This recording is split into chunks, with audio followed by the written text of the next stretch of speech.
Hi, Glenys. Hey, Aaron. What do you want to talk about today? How much I hate diets. Yeah, diets suck. So what do you do instead of a diet? Intuitive eating. Health at every size. So how many times have you had to explain intuitive eating and health at every size to someone? Like 5,000 times. But that was just to my doctor. Okay, so how many times have you explained it to someone and then they said, but diets are the only thing I know? That's like every time. Can we pursue health without thinking about weight? Yes, we can pursue health without thinking about weight. That's pretty revolutionary, what you just said. But what if you just don't like yourself at the size that you're at? I think we need to understand why, instead of just saying I need to change. So, what's the deal with body positivity? Oh man, that's a long answer. I'm Aaron Flores. And I'm Glenys Oyston. And we are Dietitians Unplugged. Hey everybody, welcome back for another episode of Dietitians Unplugged. Howdy, Glenys. What's up? Wow. Listen, full disclosure, folks, we are recording this on the second week of November in 2020. We were all set to record November 4th of 2020. And wow, that was a bad decision. We were in the midst of an unknown result from this year's election, and neither of us were in any emotional space to have a podcast. So literally, it's one of those like behind the scenes things where like Glenys and I just talked for an hour and a half, like about everything that we needed to talk about. And it was probably like the best therapy session I had all week. Oh, good. But we didn't record it. So it was just for us. It was like the inner circle of Dietitians Unplugged support session. Yeah. Well, it's funny because when you said, oh, do you want to record on this day? It's the day after the election. Are you sure? And I was like, no, I'll be fine. And yeah, me too. like, why did I think that? Like, I wasn't even like particularly. Anyway, I just thought, I'm going to have energy. Why would I not? And then I don't know, just like I always underestimate how much news affects me. And yeah. Like, yeah. I don't know. I think it's when I was young, that was stuff I pushed past or ignored. And now I'm older. I'm way more in touch with everything. And I know if I'm tired, like that just isn't a good thing to try to push past that. And so I just said, you know what? Do you want to just not record? And you're like, yeah. Yes. I was like, yes. Thank you so much. So we have gotten our sleep and we've gotten some rest and some space and things have been decided. So right. We have an answer I was thinking if you liked the results, you're probably still tired. And if you didn't like the results, you're probably still tired. So I hope and exhausted. So I hope that everybody is taking care of themselves and, just getting rest and, recuperating from what used to be, if I recall, like elections happened and then you just found out either that night or the next day. And now it's like, what? A week later, we're still figuring it out. This is too much drama for me to go through. So yeah, it's shades of 2000, I think, right? When Bush Gore. But I was telling my kids when I remember, and listen, I my whole family's very progressive. We're Democrats, so like we've always been Democrats. And I remember being a young kid and watching Reagan versus Mondale and being like, oh my God, oh dude, you're getting shellacked. Like Mondale won one state in the entire election. And it was just like, I remember watching, I was like, oh boy, is this a trouncing? It's a drubbing. And yes. It was a serious political drubbing. Yeah. And I was like, oh boy, like this is, but like, and that felt horrible, but like, nothing like the drawn out experience of this past week.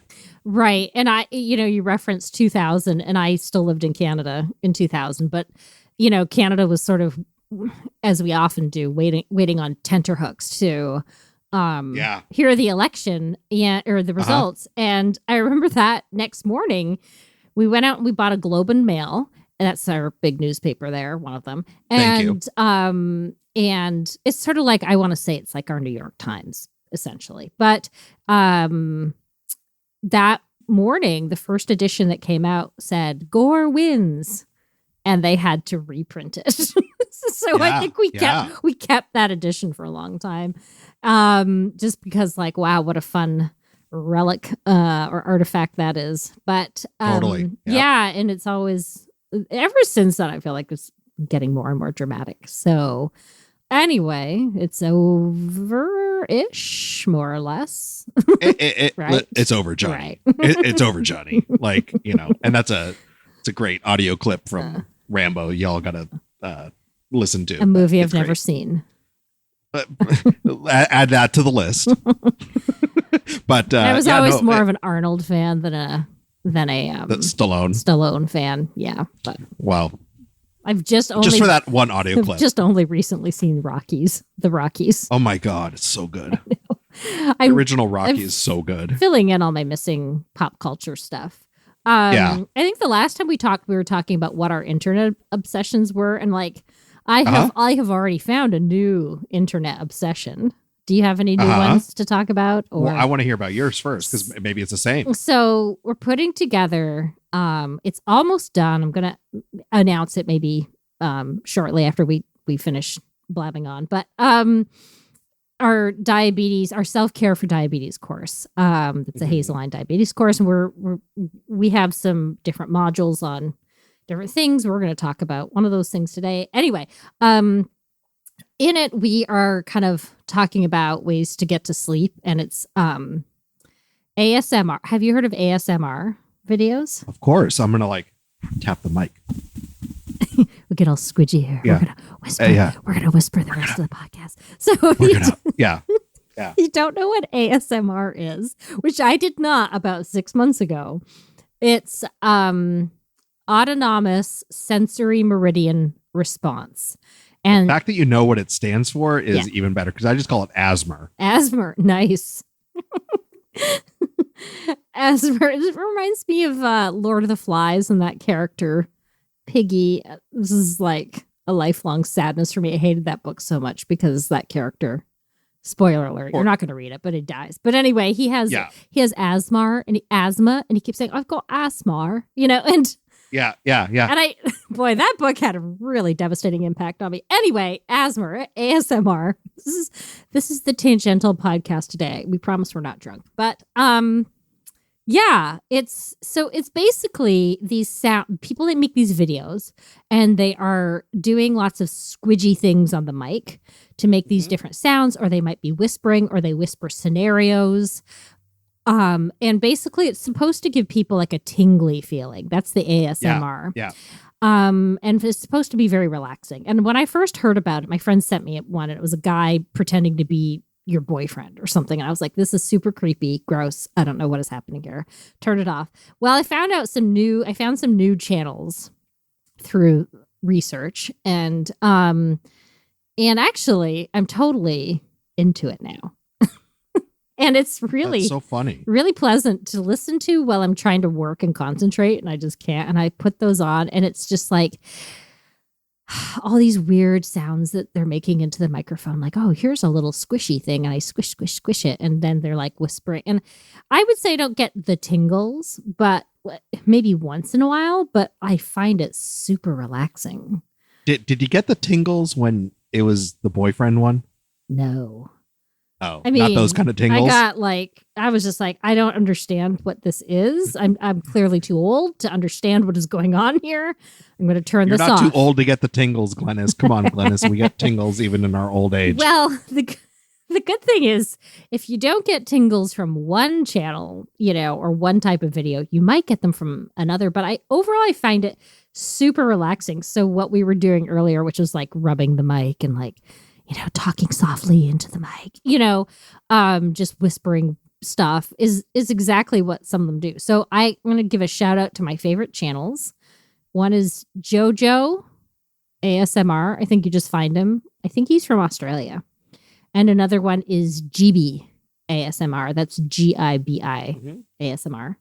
I really like those two folks, and that they make like serious, like they're like deep ear attention, or JoJo will say, you will 1000% get the tingles with this one. And he's kind of funny. He's like, I've heard you don't get the tingles. That is not acceptable. It's just kind of hilarious. So anyway, I'm sorry. Every time you say tingles, I'm going porn, and I just can't help it. I'm sorry.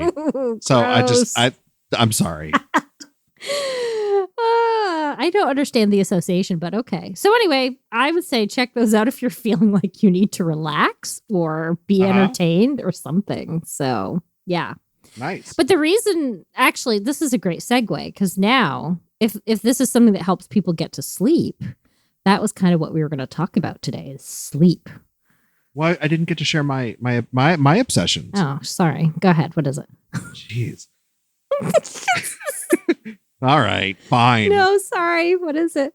I'm not gonna lie. Like I'm watching TikTok, and I watch Hannah Bread Talk, which is amazing. It's this woman who just shapes and forms sourdough loaves and taps them ever so gently. And then I watch this other person. Her name is Christy Flips Eggs, and she's like a short order cook in Massachusetts. And she like has like this, she just flips like fried eggs and pancakes, and like they're all perfect, and I just love watching them. Wow. And it's just that flipping over and over again. Well, yeah, or like different breakfast stuff she's making.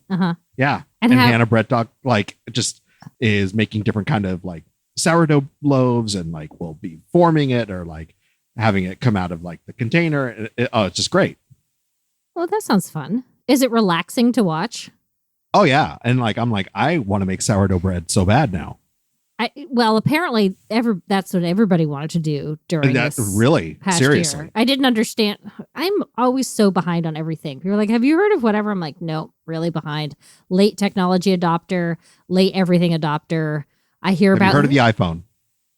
But sorry, what? The what? Have you heard of the iPhone? No, it sounds like a fad. Oh boy. Yeah. All right. So passing fad. Passing, totally. Yeah. So TikTok, but I have enjoyed a few TikTok things like that I see on YouTube. I'm not on TikTok, so because I'm not on anything. But no, listen, I that's what I scroll, and like, yeah, now it's like my algorithm is all like food stuff, and like, and it's fine. I just watch cooking stuff on TikTok, and yeah, little things like that. I think if it's soothing, oh yeah, why not? Yeah, totally. Wow, we are really passing the time in some very interesting ways these days. Oh lordy, aren't we? Yeah. Should we get on with the podcast, the actual topic of the podcast? Yeah. Yeah. What makes you tingle? No. No, that's not what we're talking about. It's not ASMR for me, but I enjoy it anyway. We're going blue. I have tingle immunity. There you go. Yeah. Okay. I said sleep. What are we actually talking about? Well, again, we need a behind the scenes episode, because whenever we're just like getting ready to talk or like just catching up before the show starts is when we usually find, oh, let's talk about that. And so we were each talking about our experiences with sleep apnea and having and struggling with sleep, or having CPAP machines or not, and all that stuff. So we figured we would just turn on the mics and share some of our own personal experiences with it, and sort of try to break some of the stigma down from struggling with sleep. Yeah. And as you said, we were just talking about this right before, and we're like, like, I have this, and I'm like, I have it too. Have I not told you? And that just gives you the idea of the level of preparation going into each show. Exactly. So hours. We have a whole team sweating it out. A whole team of interns doing hours of work. That's untrue. But also, there's a reason we called it Dietitians Unplugged. That's at the core. This is how we roll. Yeah. But then you said, well, do you want to talk about this? And I was thinking, yeah, we've never really talked about sleep and sleep apnea and its relation to wait, and this, I think the stigma around it, because surely you, like me, have had a lot of clients that have had sleep apnea, or in our work together, I encouraged a sleep test to find out, and often they do have it, and so anyway, so I thought, well, we should talk about this because it is a real concern, and I think people have fears around it, and they relate their weight fears to this kind of fear. Totally. And we should just talk about it. Yeah, for sure. Yeah. For sure. How did you figure out you might have sleep apnea? Well, I've snored in my sleep for years. And my wife has always at some point at various times commented on it, and even was like, it almost sounds like you stop breathing, and I was like, oh, and let me just say, my dad is world champion snorer from Mexico, years 1985 through 91. So we have a long history of snoring in our family. We should probably put him in competition with my dad. I'm not sure who'd win. Well, listen. Sorry, Dad. Disclosing it's not this. It's not really about winning, right? It's just, we're showing up and having good competition. It's really about the misery of the people sleeping with these people. Exactly. Yeah. So, I've I heard him snore a lot, and just how easily it started for him. And then I sort of knew it was just going to happen for me. And so I've known or thought that I probably had sleep apnea for, embarrassingly way too long. And I am totally one of those folks who put off going to the doctor for a long time because of weight stigma and someone telling me I'm going to have to lose weight. And also like the stigma of having sleep apnea. Like I got to wear some mask, and like, I don't want to wear a mask, and it's going to be uncomfortable, and blah, blah, blah, blah, blah, blah, blah, blah, blah. And finally just, was able to sort of connect with a doctor who was incredibly like compassionate and generous, and was able to sort of say, let's just, let's get a sleep study. And it's probably connected to all of the things that we're seeing right now show up in your physical health. And it might have a huge benefit if we try to, improve this. What was your feeling when your doctor said that? I mean, it was, to be honest, it was sort of relief. It was like, really? Like this could have such an impact on everything. And they were like, yeah, this is, you're basically the really simple way that my doctor put it was, your body's fighting to oxygenate itself every night. Like it's struggling, and that struggle doesn't just last at night. It's sort of in catch-up mode all day. And, if you were to get some legitimate sleep, so many of these things could actually probably have some improvement. Yeah. It was nice. It was hopeful. And not one time did they say, and you got to lose, you got to lose weight to fix this. Oh, that's nice. That was not my experience. Yeah. Yeah. So no, I was super lucky. Yeah. Yeah. And was the test that you had the kind you do? I think pretty much across the board, they have people do the test at home now, right? So, yeah, I mean, I'll go through all of it. I mean, I was able to get a study at home, and it came in the mail, and they show you how to hook it up. Oh, and, cool. And, there's a little YouTube video, of course, and it was really easy. And I slept fine with that thing, surprisingly, because it's all strapped to your chest and your finger, and there's a pulse ox meter on your finger and cannula in your nose, all this stuff. And it took a little while to get the result, but no, when it came back, they were like, yeah, you got not just, you don't have a little of the sleep apnea, you got all of it. And it was a pretty severe case. I have a pretty severe case. And they're like, yeah, it's a surprise you get able to get any rest, because I was noticing it during the day, right? I would be in meetings and sort of doze off if and it not because the meeting was boring. It was just me. I would sort of even fall asleep, like scrolling through stuff on my phone. I would nap almost every day. and I would fall asleep in a movie, all those things. So I was definitely really prone to falling asleep, and a lot of yawning also. So it was no surprise to any of that. And then once I got the they said you need a machine. What was really interesting, because of how my doctor sort of approached it all with me, I became super eager to get the fucking machine. Mm-hmm.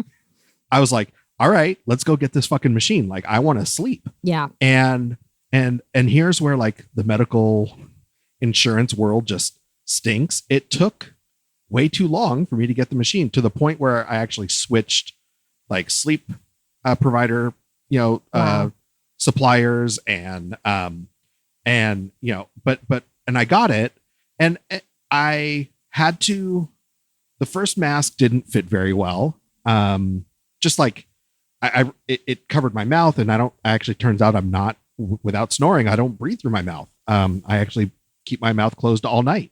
So I just got one for the nose, and it was taking a little bit longer to get that. So honestly, I went on Amazon and bought the nose one that I knew I needed. It was like $30, and I was like, fine, I'm happy to do that. Cool. I bought it, and I read a couple things about adjusting my CPAP machine on YouTube. And so I did some adjustments at home, to be honest. Wow. And like, because it helped, I realized like the pressure, right? So like the CPAP like sends pressure through something, through whatever, how it's through your nose or through your mouth, Right. to push your airway open, right? So it doesn't collapse. So I was getting blown out with like high pressure. So I just dialed it back, and it totally helped. I was like, oh, this really helps. And so I found a mask that fits, and it fits really well. And I'm able to sleep sort of on my side and almost on my stomach. I still adjust it a little bit every night, but like, I would say it's been about, I don't know, almost 4 months. And it's for sure, well, maybe less than 4 months, 3 months. I'm for sure getting used to it. And I will tell you, every night, I hate putting it on. Really? I'm like, yeah. Yeah. Oh no, I hate it. Like, and it's all emotional. And it's like I look dorky, and the first week I actually told my family, like, I didn't hide it from my kids and stuff. I just said, like, I'm really embarrassed. I had this thing that I got to use to sleep. And like the first time they came in the room and like I had it on, I was really embarrassed. I was like, oh, they're going to see me with this. They're going to like think I look like an idiot. And my daughter just said something to my wife, who was like, I'm so happy he's wearing that, because he's going to sleep better. Aw. Like, and it's just like, it took all of that shame away. And, but there's still that mental part of like, fuck, I didn't wish I needed this, Right. but I do. Mm-hmm.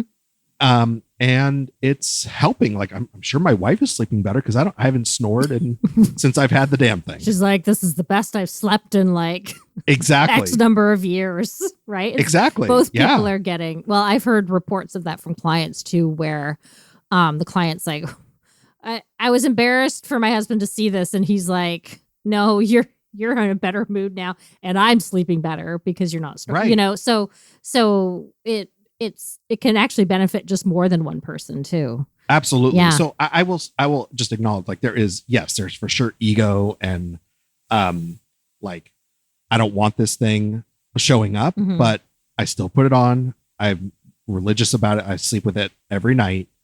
And it, I can't say like I'm like revving with energy, but like I don't nap anymore, and I don't fall asleep in meetings. Right. Well, that's big. And, everybody, I think, has this expectation that we're supposed to be super high energy humans. And to be honest, like, I don't think our natural lives lend themselves to that level of energy. But especially these days. Right. But everybody's different, right? Some people are very high energy people. I have been a low energy person my entire life. So my high energy is just like everybody else's kind of middling to low energy. But I'm fine with that. Yeah. Like that's I can see that is, my dad's probably like that. My mom was kind of mid to low energy.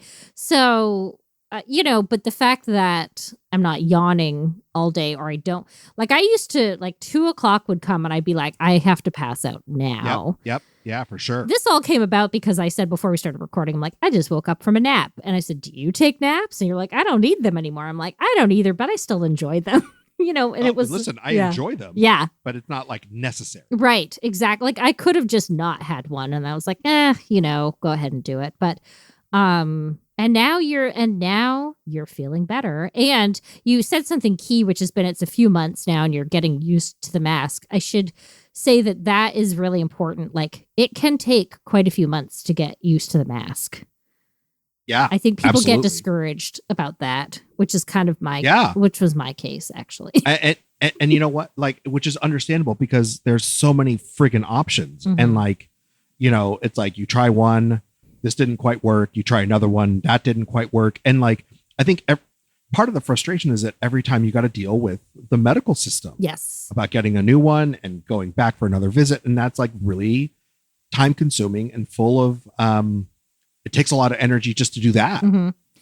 I want to ask the important question, which is, did you feel any shame or stigma around the idea that weight may, I'm not going to say cause it because we don't know that direct connection, but that weight, did you feel weight was related to it? And did you feel any shame on that? Yes. I mean, yes. I mean, it just, it shows up for sure because, my body has changed as I've gotten older and especially over the past, I would say like 8 years or so. Mm-hmm. And so for sure, like I know that I have, it has been, listen, I probably still have sleep apnea at all body sizes. Yeah. It might get a little bit worse, right? Or a little bit more severe as my weight changes, but I've snored and probably had this for most of my adult life. The thing I think about is I think about my father and like, he is, he's had this issue no matter what body size he's been in. And I have friends who have talked about this and they've had it, in all body sizes as well. So I had to remember that, but for sure, when I thought about it, I was like, this is totally, I'm blaming my body. I'm blaming, my weight. And I think because that is just the automatic response that so many healthcare providers have to treating this. And so the fact that I had a doctor who could sort of present some management without looking at weight really helped me feel more comfortable with it. And I will also say, like, I don't think if you would have told me 3 or 4 months ago that I'd be talking about it on our show, I don't think that would have happened if it hadn't have been for my family, being accepting and knowing that it's helping me, to a doctor who is, able to sort of support me and be encouraging of it. To the fact that, like, I think we need to talk about it more and not have so much shame around it. But I think it feels like a big step to name it out loud. Mm-hmm. Yeah. Yeah. Your experience was a little bit different from mine. Yeah. I found out I had sleep apnea about 1.5 years ago. I think it's been about 1.5 years ago now. And what I realized was I've always been a napper. Never, like I said, never been a high energy person. I don't know that I have had sleep apnea my whole life. I've never been a great sleeper. Even when I was much thinner, I don't think I was ever a great sleeper. I have another problem, which is I cannot fall asleep easily at night. Like when I go to bed, it's just, it may happen and it may just be like, oh no, I'm awake now. I have many strategies to deal with that. Which I can talk about. But so I was napping in the middle of the day on my back, and all of a sudden I was realizing like I couldn't fall asleep because I was like, kind of doing this gasp thing. I just didn't make that weird throat sound, just so you have I'll have a demonstration of that. And I would wake up and I'm like, oh, that's new. Because I always napped on my back. or I was always able to. And so I thought, well, I can't remember how, I don't know if I said to my doctor or if she said to me. So anyway, bottom line is at my HMO, you can get a sleep test. You do it in a big group of people. So you don't do the sleep test in a big group. You go, you have a class, they show you how to use the machine, you take it home, and this is the sleep test machine, the sleep test apparatus. And that was like, if I have a hard time falling asleep, that thing didn't make it any easier. No. I had my Benadryl going on. I had like some other stuff. Like I was not falling asleep easily. I did eventually get to sleep with it. I didn't sleep well with it, but that's okay. They got enough data. They said, well, the thing is, if you didn't sleep that well with it, probably it showed up milder on the test. It's probably even worse. And like, if you did have a good sleep, I was like, Oh, great. Good to know. And I was diagnosed with mild sleep apnea. So I think that like it's 5 waking incidences an hour or less. That means you have nothing. And if you wake up, is it 5 times an hour or 5 times a minute? Now I can't even remember. 5 times an hour, right? I think it's an hour. An hour. And if you wake up more than 5 times in an hour, that's like mild sleep apnea. So I was in the mild category. But they said, that's just an overall average of, it's amazing, this test. Like they know what position you're in and they can see, like it's detailed. They can see where you stop breathing. And what they found was like, if I sleep on my back, I wake up 19 times an hour. So then I get into moderate sleep apnea, I think. Yeah. Something like that. I remember the woman beside me in the class where we get our results. She's like, "Oh, I wake up 77 times an hour. No wonder I'm so tired all the time." And I was like, "Yep, that sounds like you would be tired." So mine was pretty mild, but it was still affecting. Like I wake up exhausted. I was waking up exhausted for most of my life. I woke up exhausted, so maybe I've always had it. But so I tried the machine, and I'm a big old mouth open sleeper. And so I had the whole machine covering my mouth, and I could not fall asleep with the CPAP machine. It was actually an APAP machine. It's a different one, but it's basically the same idea. And I was devastated, and I took all my sleep aids, and no, I laid awake for 3 hours with that thing on. Horrible. And I was getting more and more anxious as I'm like, I'm not asleep, but I'm groggy. I'm not asleep. I was panicking. I finally just ripped it off and said, I can't do it anymore. I'm devastated by this. And I sent it back. And then the woman called me. She said, you didn't even try it. I'm like, no, I tried it one night. I couldn't fall asleep. And she said, well, the good news is you really only have this sleep apnea on your back. So there's something called positional sleep training that you can do. And I was like, cool, what's that? And she said, well, we just have to make sure you don't roll onto your back and sleep in the middle of the night. I was like, oh, okay. So I found out the cheapest and easiest way to do that is you put a tennis ball in a sock and you pin or sew that sock onto a t-shirt on the back. And then you just sleep with it on your side. And it's kind of like in the middle of the night, if you roll over onto it, you're not comfortable. So you keep rolling. Yep. And I'm telling you, that kind of helped a lot.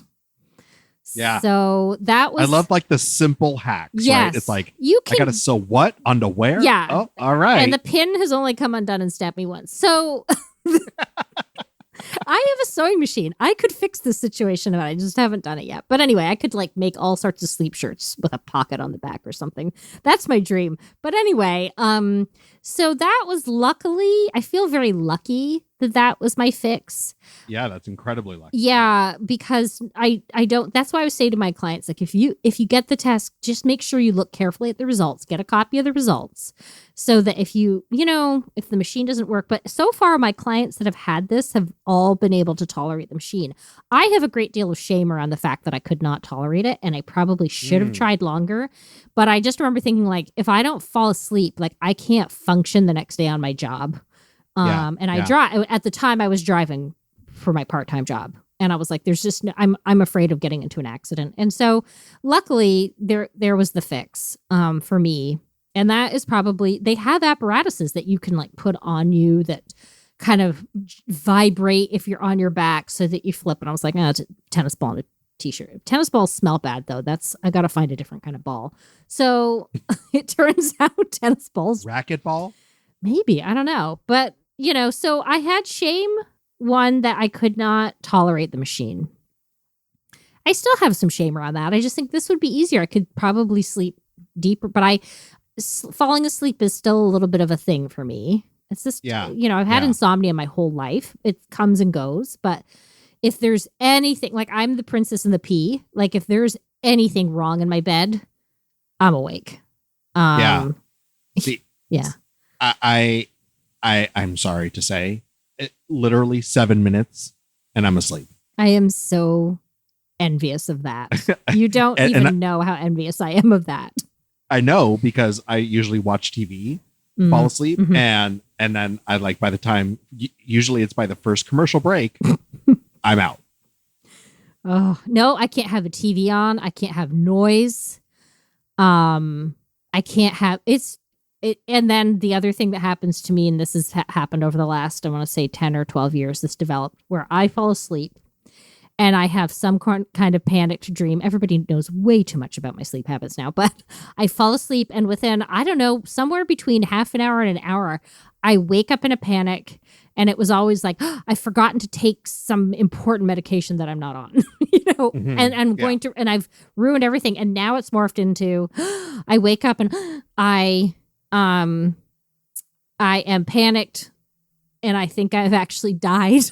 This is crazy. Oh my Lord. I think I've died. This happened this week. And I went, hello? And my partner's like, oh my God, just shut up. Still alive. He used to yell at me because he thought, I thought that was the way you just kind of snapped somebody out of it. I'm like, no, I think you're being mean to me. But anyway, I wake up and I think I have died. I'm in some dreary netherworld and it's really scary. I don't like it. So no, I can't imagine you would. I have some stuff I take that usually takes care of that, but I don't always take it. So, anyway. So that's pretty intense. Yeah, it's horrible. I probably should see I think my next experiment is going to be seeing a hypnotherapist. So as you can see, like the machine is really for somebody who can't fall asleep.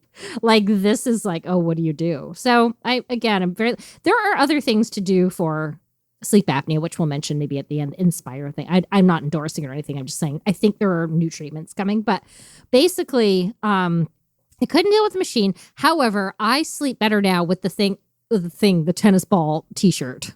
And it helps. It really helps because what I used to do is have very, very intense dreams in the morning.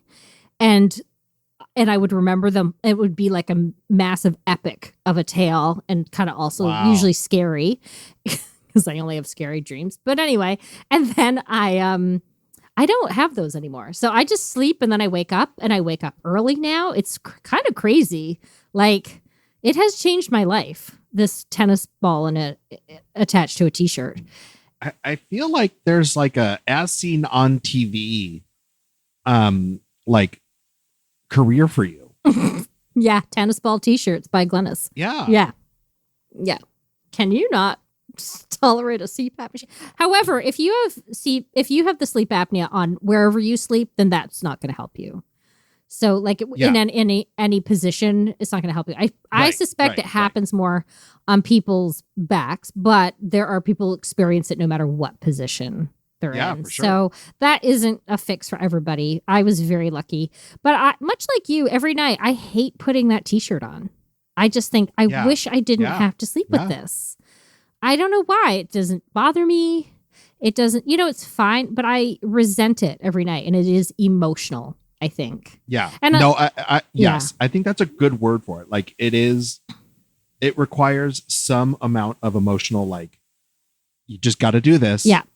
Because it's pretty easy to not. Right. And there are times when I know that because I developed this and when my weight surpassed my original weight from when I was young, my highest weight, my highest weight when I was young is no longer my highest weight. I'm higher than that now. And when it surpassed that, I think that's when it developed. And that's when I got and there's that not shame, but discouragement. I'm not ashamed of it. It's more like, oh, there are real consequences of this weight gain. Yeah. And that feels discouraging. And at the same time, there is no way I could go on a diet. Again, I know it would result in binge eating for me. in a totally. second, because I just don't have that motivation in the same way. Sure. But also, like, my body is like, when I get hungry, I have to eat. There's no, like, I could push that hunger off for ages when I was young, and I can't. There's no way I could do it. So when I went through the whole process, like, of course, in the meeting, they say, and of course, if you lose weight, this, the problem might go away or it'll get better. But they don't withhold the treatment, because what they say is, but, it's hard to lose weight if you're not sleeping well. And so this could help you sleep well, and that will help you lose weight. And I was like, blah, blah, blah, whatever. And so I just ignored that. But it digs, right? Oh, totally. Because it's like, if that had been an option to keep that going, I would have. I'm a very determined person. That wasn't going to be an option to keep weight loss up for the rest of my life. So, so there is that. I think that's when I put that shirt on, I'm like, oh, this is what happens because I gained weight, because, and then I think, well, this is, it's just trading one problem for another. Like, I don't want to be hungry all day and worry about food like, that's a much bigger problem than just putting a t-shirt on at night for me, or probably for you putting a CPAP machine. Yeah. It's interesting because I think about the space I was in, not going to the doctor. Right. And thinking about the shame and the fear and all that stuff. Right. And so the moments where I still don't want to put on that fucking mask. And I sort of sit with, this has nothing to do with weight. Like, this has to do with just taking care of yourself, like being, seeing the mask as a part of the value that I have, right? That I want to do everything I can to be around for my family and kids, and if wearing a mask is going to help my health, I'm going to do it, and it's like taking care of myself. It's just one of those things I want to do to take care of myself. And instead of like, and again, I think it stems from just having a support around me that is on the same page, right? That is sort of agrees with that approach and how to think about it. And again, it's just, I think it really does have this spiral effect to say, oh, what other things am I doing to take care of myself, right? How am I managing my stress? How am I, connecting with others? How am I doing all the things that I would talk about with my clients, right? I just like, oh shit, like this is how I'm doing them for me too. Right. Yeah. And my thought is like, well, even if this is weight related, it doesn't matter, because this is my weight at, right, where I eat normally for me. And I eat well. I'm at a place where I can actually eat well without it feeling like a diet. Whatever eat well means for me might be different for somebody else. I exercise very regularly. This is just a problem I'm having to deal with, and I'm not going to stew in shame about it. Which is why we're talking about it. Right. Right. Of course, I feel exactly. I feel the reactionary shame, but I also have the self-talk to say, well, this is what it is. There is a fix. I feel better with the fix. And like, the other thing isn't an option for me. So here it, is what it is. And this is fine. Like, you can develop any number of conditions in your life, and it's not necessarily under your control. Yeah, no, totally. Yeah. An interesting thing that I think why I'm okay with talking about this out loud too, and sort of naming it, is there's something about, sharing all of these things, and that the hard part, maybe the parts in which we do feel better. But like, I don't know, there's something about just naming all of the shameful pieces and knowing that, no matter what size body you have, is that, sometimes and especially as we get older, And sometimes it has nothing to do with age, but sometimes as we get older, we're doing stuff to take care of our bodies that we never thought we would have to do, but we do them, Right. you know, and I think, you know, none of it's sexy, none of it's, you know, pretty, but you just do it, you know, and there's something to like naming that it's hard, that like, even though there's a benefit, like it's still hard and it's still like fucks with my mind. You know, to just not I don't know. I see William Shatner talking about the damn machine to clean your CPAP thing. Oh yeah. Like, but there's no other commercial about like, God damn this fucking mask, but it's really going to help too. Mm-hmm. You know, like that's the commercial in the show we need. Right. Yeah. Here's the mask at it. Right. And I think it's probably because, you know, insurance covers the CPAP, you know, but Right. it's not a moneymaker probably. So they don't want you to go out and get it. Whereas Can I tell you have to buy the Yeah. machine to clean your machine, Yeah. which Well, is a you know, moneymaker. Which was so here's the interesting piece too. When I got the CPAP machine, they spent more. Well, I could have it delivered by mail, right? Uh-huh. And it was going to take a little bit longer. Or I could go in and talk to the respiratory therapist and get, you know, sort of quote unquote fit for the mask.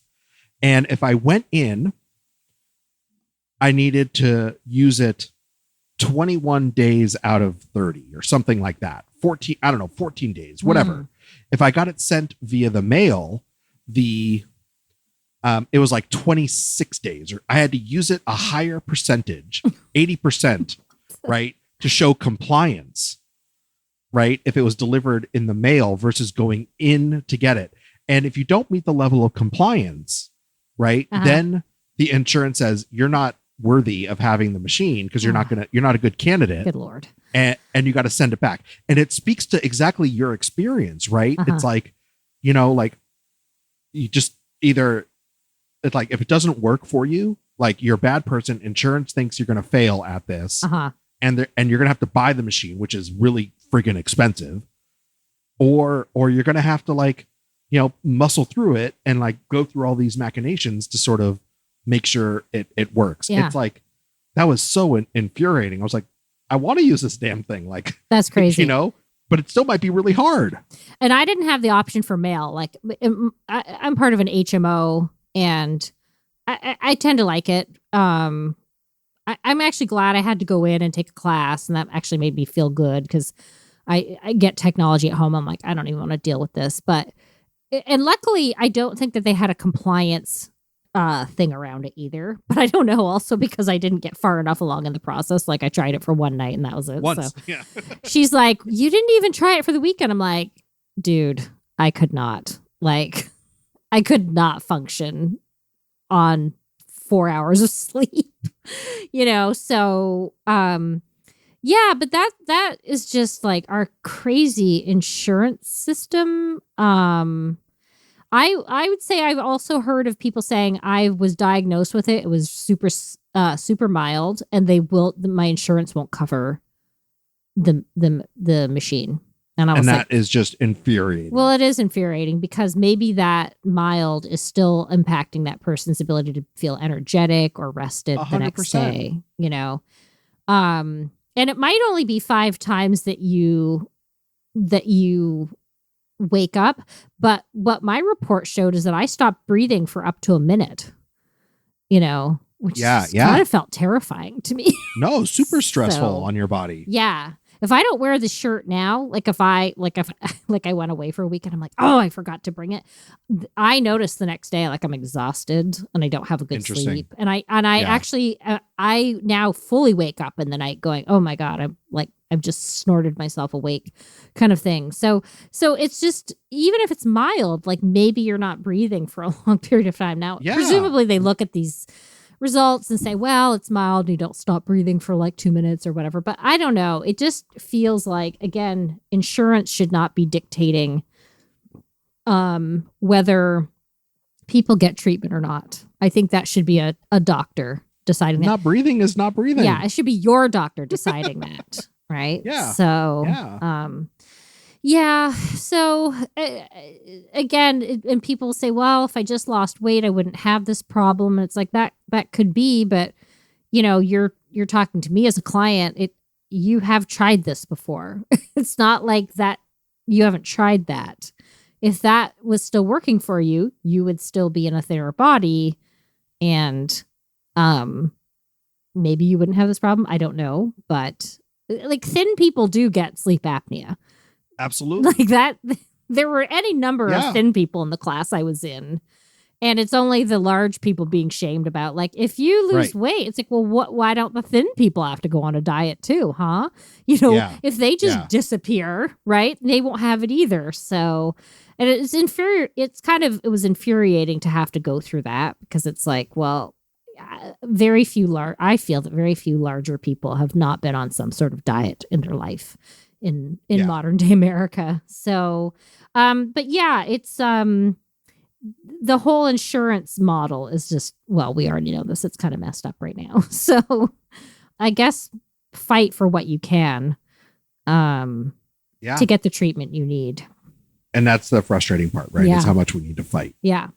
Yeah. But I have seen clients whose lives almost like changed, like visibly changed. Where for sure. I had a client who would yawn and yawn and yawn through sessions, and that changed once they got the CPAP and got it adjusted and all of that kind of thing. And all of a sudden now it's like, oh, I have energy through the day, or I don't take like ridiculously long naps through the day or whatever. And that, and like that impacts blood sugar. So if you have diabetes, or pre-diabetes, like a lot of counter-regulatory stuff goes on at night with blood sugar regulation. If you're not falling into the deep enough sleep that you need to get into, that's not happening. So there are really good reasons to go and investigate sleep problems. Yep. Yeah. No, absolutely. Mm-hmm. Absolutely. So. Yeah. And lest anybody feel too bad for me, I am getting to sleep pretty well at night lately. So that is kind of solved. And I'll tell you, we don't need a GoFundMe page for like a life supply of tennis balls. Well, the tennis ball, I've been using the same one for a year and a half now. No, I swapped it out. That's why it smells. No, I swapped it out. Sometimes I throw it in the washing machine, but tennis balls have an inherent smell. Like it's just. They do. That come with it, and you don't realize it until it's right up under your nose, which is talking full circle. Yeah. Full circle. Talk about asthma. You got to open one of those tennis ball cans right next to the mic. That is like super satisfying. So satisfying. Yeah. Yeah. But I would say, like, if falling asleep, we could do a whole other episode, which we won't, but on falling asleep at night. But I will tell you, I've been doing a lot of work with my clients around, hey, like if you have a hard time getting to sleep, there are some reasons for that. One, you need to go to sleep when you get that sleepy wave. You need to figure out when that sleepy time comes, because if you miss it, it's going to be about a 90-minute wait before you're tired again. But people push past it all the time. Stop using phones and tablets right before bed. These are all the things I have to do for myself. And get into bed and do something relaxing. And if I do all those things, like it's going to go pretty well. Journaling before bed. If I'm like something's on my brain, like I have to get up, go to the other room and journal it all out. That takes time, but it does help. These are all the things, like having a consistent bedtime is really crucial too. People who I feel for people who are on shift work, because that really is tough for them. Yep. Mm-hmm. No, absolutely. But if you're not on shift work, like try to have a consistent bedtime. Try not to keep pushing it. Like the longer you push, like I said, you miss that sleepy wave and you're going to be up for another hour and a half or so.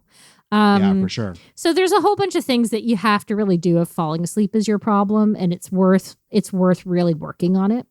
So, and I'm somebody who used to love staying up till 4 a.m. when I was young. And, I would still love to do that, but it's not practical for the life I live now. So it is in bed by 10 o'clock and, Oh yeah. Listen, between 9:30 and 10:15, I'm out. Mm-hmm. And exactly. Listen, unless, this is not happening anymore, but like only when I had to travel and wake up like way early to get a like 6 a.m. flight. But like, I don't set an alarm. No, I'm lucky. I don't have to either now. I get up at 6:30, 7, 6:15 every day.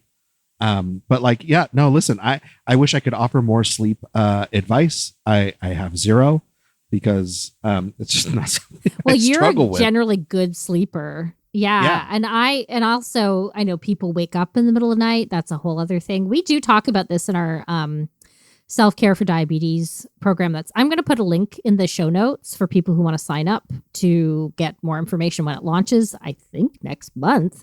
We have taken a long time to develop this, and it's just got it ended up being way more comprehensive and awesome than we originally imagined. So that's a good thing. And then, you got to figure out tech and all of that. But anyway, it's taken a while, but we are excited that this is going to be happening very soon. And I will put a link in the in the show notes. And it's basically health at every size aligned, self-care for diabetes. It is to help you figure out a self-care plan for you that doesn't involve pursuing weight loss. And sleep is one of the modules that we have where we give all sorts of ideas on if you are somebody who struggles with sleep. And Rebecca, I'm doing it with Rebecca Scritchfield. So we both have our sleep issues. And so, and so that's worth checking out. If self-care in general is hard for you, but self-care with diabetes and pre-diabetes. And so I will put a link in the notes. Awesome. That's going to be an awesome resource for folks. So I'll say more about it. On finally getting that done. Yeah. Thank you. And I'll say more about it in our next podcast. But, so, well, I'm really glad to talk to you about this, talk you too. with you about this, because when I said to you, I was like, wait, I haven't told you that I have sleep apnea. I swore I mentioned it before, but maybe in a podcast in passing, I've mentioned it, but I was so excited. I'm so excited when I talk to somebody else who's a sufferer. I'm like, let's have a group together. Yeah. Commiserate. Yeah. Right. Yeah. But I also feel glad that we've both found the fixes that work for us. Oh, I have heard of, we looked into it a little bit. I don't know much about it. I think it's called the Inspire, and that's something you get implanted, I guess. Really? For sleep apnea. Mm-hmm. But I did notice, I think that they have like a weight limit on it, which I was just like, grumble, So I don't know, but I guess if you go to I think it's like inspire.com or something. If you go to their website, you can get more information. Inspiresleep.com. Okay. This is by no means an endorsement of it because I've never used it. I don't know anything about it. But if you're casting about for sleep solutions and sleep apnea is your thing and you couldn't tolerate the mask and you don't have what I have. And anyway, this is just keep looking, right? So hopefully they'll keep developing new treatments for this, because I think lots and lots of people have it. Like I said, I'm convinced my dad has had it, but he said he did a test and he said no. They said no. And I'm like, there's no way. I have seen him wake up in the middle of the day from a nap, like snore himself awake. And it's like, okay, you have this. So it might also be hereditary, right? Like you said, your dad has probably had it. Yeah. And, it just is what it is, right? And it is what it is. This is where you have to kind of turn to compassionate self-care and say, what can I do? What can I do? What's available to me? Yeah. What can I do for me, not to me, right? That's the word. What can I do for myself? And for some folks, it's going to be wearing the damn mask and you can be angry about it. That's okay. Yes. And you can still wear it. Yeah. And your spouse is going to be super excited to not hear you snore anymore. Yeah. I never snored. I never really was much of a snorer. So you can have it and not snore either. Yeah. Yeah. But I first learned about sleep apnea when a friend of mine was diagnosed with it. I want to say in her either late 20s, and she used to come and stay with me on her March break from school. She's a teacher in Canada, and she would bring the machine along. And I think it really helped her a lot. So I had early exposure to it, and I'm glad that I did, because that meant that when I thought, I might be having a problem sleeping, like, I should go and get this checked out. So yeah. Well, I'm glad you're sleeping better and not napping. Yeah, me too. Needing to nap. Yeah. Still enjoy a good nap in the day, but I don't fall asleep deeply like I used to. Yeah. So, all right. Cool. Well, thanks for talking about this. I listen. I'm always happy when we can sort of talk about some shit that's out there, that even some stuff that we're struggling with that I know other folks are going to enjoy listening to. So yeah, I want to reduce the shame around this. Absolutely. That's the key. Absolutely. Yeah. Cool. Yeah. All right. All right. Thanks, Glenys. Thanks, Aaron.